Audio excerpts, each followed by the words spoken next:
I guess for me, it might be a little different because I'm in a wheelchair. I had that added, like, is it gonna be different because I'm different?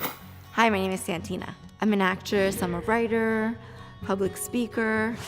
Okay, well, I lost my virginity a little later than I wanted to, but I was always so nervous.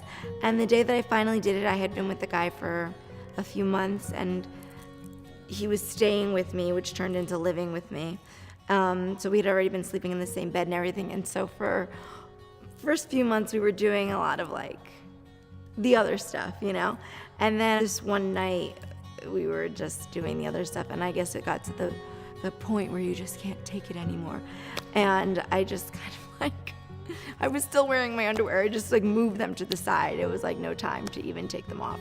It just happened. It was like, it seemed like the next logical step in the process of, you know, making out. Like we had rounded all the bases and it was like, is anyone ever gonna win the game? You know what I mean? So we just did it, slid into home.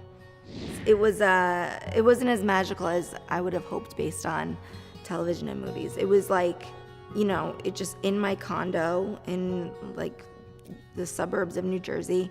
There were no rose petals. I don't even know if there was even music on. I have no idea.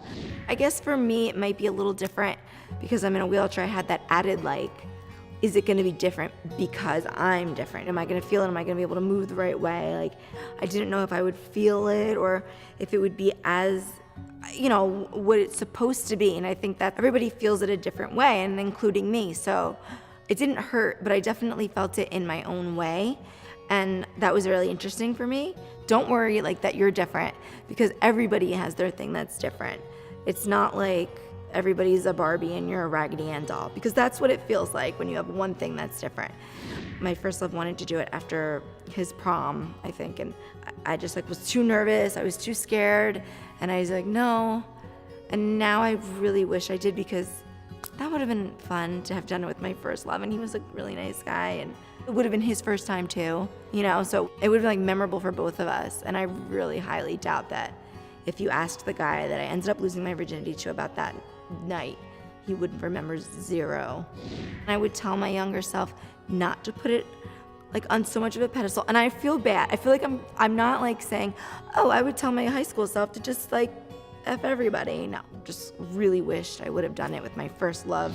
It's like driving, I guess, or it's like one of those things that you're so afraid to do, and then you do it, and the first time you do it, you're like, I did it. But then after a while, you're just like, oh, I have to drive. If my ex is watching this, just call me. I'm just kidding, don't. I'm just kidding.